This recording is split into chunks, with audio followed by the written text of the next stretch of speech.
जय श्री कृष्ण दोस्तों। प्रिय भक्तजनों, भाद्रपद माह शुक्ल पक्ष में आने वाली एकादशी को परिवर्तनी एकादशी, जयंती एकादशी, जलझूलनी एकादशी, वामन एकादशी और पार्श्व एकादशी के नाम से भी जाना जाता है। वैसे तो हिंदू धर्म में परिवर्तनी एकादशी का बहुत ज्यादा महत्व है, क्योंकि यह चातुर्मास में आता है, जिस दौरान श्री हरि विष्णु 4 महीने के लिए शयन करते हैं। साथ ही ऐसी मान्यता है कि इस दिन भगवान विष्णु अपनी बाईं करवट से दाईं करवट लेते हैं, इसलिए इसे परिवर्तनी एकादशी या करवटी एकादशी भी कहते हैं। परिवर्तनी एकादशी व्रत के प्रभाव से भक्तों को धन, सुख, समृद्धि और अच्छे स्वास्थ्य का आशीर्वाद मिलता है। जातक सभी पापों से मुक्त हो जाता है और बैकुंठ धाम यानी मोक्ष की प्राप्ति करता है। अगर पूरी श्रद्धा के साथ ये व्रत किया जाए तो भक्त को भगवान विष्णु का भरपूर आशीर्वाद मिलता है। वैसे तो इस पवित्र एकादशी पर भगवान विष्णु वामन अवतार में विराजमान होते हैं। इस संसार से मोक्ष प्राप्त करने एवं समस्त पापों को नष्ट करने वाली यह सर्वोत्तम एकादशी है। परिवर्तनी एकादशी का व्रत करने और इसकी कथा को सुनने से वाजपेयी यज्ञ से भी ज्यादा फल की प्राप्ति होती है। मान्यता है कि श्री कृष्ण जी के जन्म के 18वें दिन माता यशोदा ने उनका जलवा पूजन किया था। इसी दिन को डोल ग्यारस पूजन के रूप में भी जाना जाता है। इस दिन भगवान श्री कृष्ण को डोली में बिठाकर झांकी निकाली जाती है। मान्यता है कि इस दिन माता यशोदा ने जलाशय में जाकर कान्हा के यानी लड्डू गोपाल के वस्त्र धोए थे, इसलिए इसे जलझूलनी एकादशी भी कहा जाता है। इस दिन भगवान विष्णु की वामन अवतार की पूजा करने से त्रिदेव यानी ब्रह्मा, विष्णु और शिव जी की पूजा का फल मिल जाता है। इस दिन व्रत रखकर भगवान विष्णु का ध्यान करके और माता लक्ष्मी की पूजा करने से जीवन में आने वाले सारे कष्ट समाप्त हो जाते हैं। इस दिन भगवान विष्णु का पंचामृत से अभिषेक हमें अवश्य ही करनी चाहिए। इस एकादशी के व्रत करके भगवान विष्णु की पूजा की जाती है। धूप, दीप, पुष्प आदि से पूजा करने से भगवान विष्णु अत्यंत प्रसन्न होते हैं। 7 कुंभ स्थापित किए जाते हैं। 7 कुंभों में अलग अलग प्रकार के धान्य भरे जाते हैं। इन 7 अनाजों में गेहूं, उड़द, मूंग, चना, जौ, चावल और मसूर है। एकादशी के दिन इनमें से किसी भी अनाज का सेवन नहीं करना चाहिए। कुंभ के ऊपर विष्णु जी की मूर्ति रखकर पूजा की जाती है। इस व्रत को करने से के बाद रात्रि में विष्णु भगवान जी का पाठ का जागरण करना चाहिए, भजन कीर्तन करना चाहिए। ये व्रत दशमी तिथि से ही शुरू हो जाती है और द्वादशी तिथि तक चलती है, इसलिए इस व्रत की अवधि सामान्य व्रतों की तुलना में कुछ लंबी होती है। एकादशी के दिन पूरे दिन व्रत करके द्वादशी तिथि को प्रातः काल में अन्न से भरा पात्र ब्राह्मण को दान करना चाहिए। ऐसा करने से भगवान विष्णु का आशीर्वाद प्राप्त होता है। प्रिय भक्तजनों, परिवर्तनी एकादशी में सबसे ज्यादा महत्व दान को ही दिया जाता है, क्योंकि अहंकार पूर्वक किया गया दान पुण्य का नाश कर देता है। इसलिए कभी भी दान जब भी आप करें तो बिल्कुल अहंकार को त्याग कर दान करना चाहिए।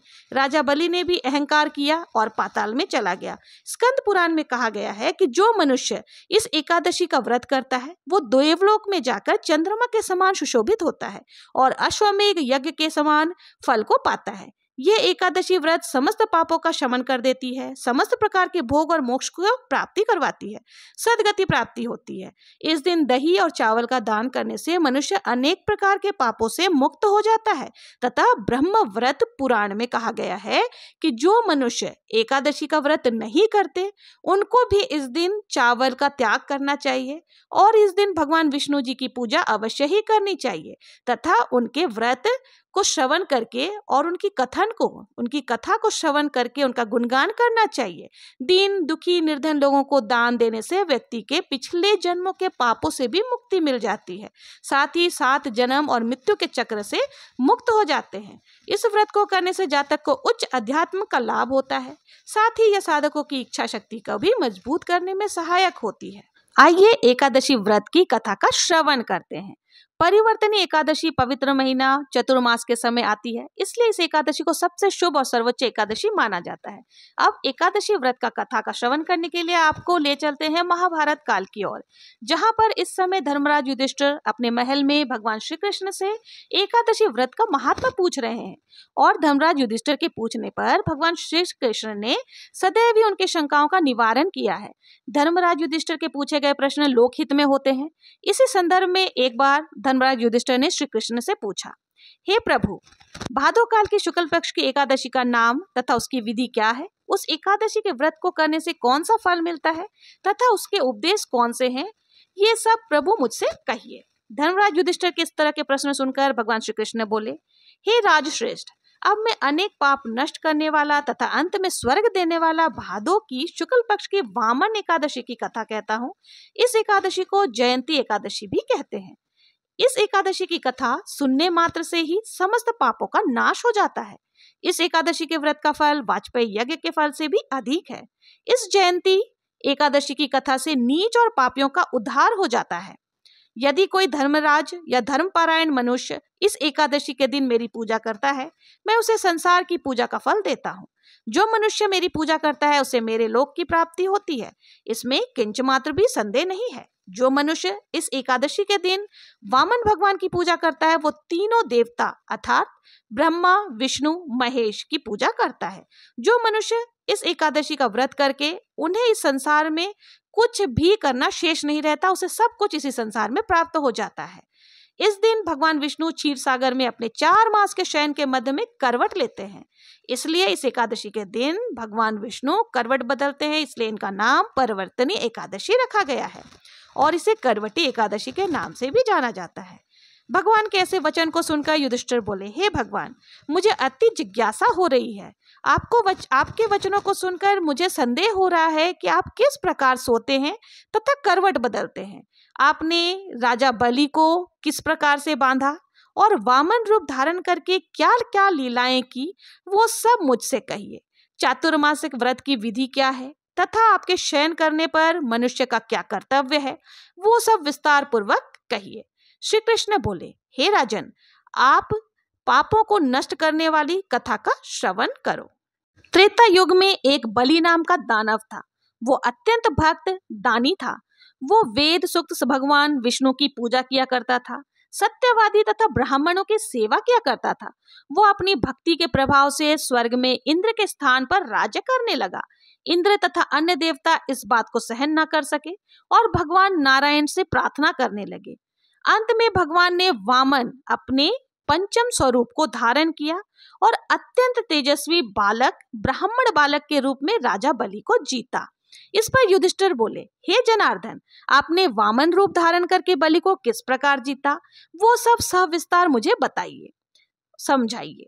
तब श्री कृष्ण बोले, राजन, मैं वामन का रूप धारण करके राजा बलि से याचना की कि हे राजन, आप मुझे 3 पग भूमि दान में दे दें, आपको 3 लोक के दान का फल प्राप्त होगा। राजा बलि ने इस छोटी सी याचना को स्वीकार कर लिया। वो 3 पग भूमि देने को तैयार हो गए। तब मैंने अपने जो आकार है उसको बढ़ा लिया और मैं अपने आकार में आ गया और भूलोक में पैर, भुवलोक में जंघा, स्वर्गलोक में कमर और महालोक में पेट, जनलोक में हृदय, तपलोक में कंठ और सत्यलोक में मुख को रखकर अपने सिर को ऊंचा उठा लिया। उस समय सूर्य, चंद्र, नक्षत्र, इंद्र तथा अन्य देवता आदि शस्त्रानुसार मेरी स्तुति करने लग गए। उस समय मैंने राजा बलि से पूछा, राजन, अब मैं तीसरा पग कहाँ रखूं? मैं अपना तीसरा पैर कहाँ रखूं? इतना सुनकर राजा बलि ने अपने सर को नीचे कर दिया और उसने कहा कि आप तीसरा पैर यहाँ रख दीजिए। राजा बलि के ऐसा कहते ही भगवान विष्णु ने अपना तीसरा पैर उनके सर पर रख दिया और उन्हें पाताल लोक में भेज दिया। जब वो पाताल लोक में गया तो वो अत्यंत दुखी रहने लगा। जब भगवान विष्णु ने उसे अत्यंत दुखी पाया तो उससे कहा, हे बलि, मैं सदैव तुम्हारे पास ही रहूंगा। भादो के शुक्ल पक्ष की एकादशी को परिवर्तनी नामक एकादशी के दिन मेरी एक प्रतिमा राजा बलि के पास रहती है और एक क्षीर सागर में शेषनाग पर शयन करती रहती है। इस एकादशी को भगवान विष्णु सोते हुए करवट बदलते हैं। इस दिन त्रिलोकी के नाथ श्री हरि विष्णु भगवान जी की पूजा की जाती है। इसमें चावल और दही सहित रूपा का दान किया जाता है। इस दिन रात्रि को जागरण करना चाहिए और श्री हरि विष्णु के भजन कीर्तन और पठन पाठन करना चाहिए। इस प्रकार व्रत करने से मनुष्य समस्त पापों से मुक्त होकर स्वर्ग लोक को जाता है। जो मनुष्य पापों को नष्ट करने वाली इस कथा को सुनते हैं उन्हें अश्वमेघ यज्ञ का फल प्राप्त होता है। तो इसलिए आप इस कथन का श्रवण अवश्य ही करें। देखिए, इस कथन का सार इस प्रकार है, व्यक्ति दान करे किंतु दान करते समय कभी भी अहंकार अभिमान ना करे, क्योंकि अहंकार जो है व्यक्ति को डुबा देता है। राजा बलि ने भी अभिमान किया और पाताल लोक को चला गया। इससे ये भी ज्ञात होता है कि हमें कभी भी अति जो होती है बहुत ही बुरी होती है, इसलिए अहंकार कभी भी नहीं करना चाहिए और कभी भी दान करते समय अहंकार नहीं करना चाहिए, वरना हमारी भी दशा राजा बलि की तरह ही हो सकती है। तो ये थी परिवर्तनी एकादशी व्रत की कथा। बोलिए श्री हरि विष्णु की जय, बोलिए माता लक्ष्मी की जय, गणेश जी महाराज की जय। तो ये थी परिवर्तनी एकादशी व्रत की कथा। आपको ये कथा कैसी लगी? अगर ये कथा पसंद आई हो तो प्लीज मेरे चैनल को लाइक, शेयर एंड सब्सक्राइब जरूर से करें। मिलते हैं नेक्स्ट वीडियो में किसी और कथा के साथ। तब तक के लिए जय श्री कृष्ण।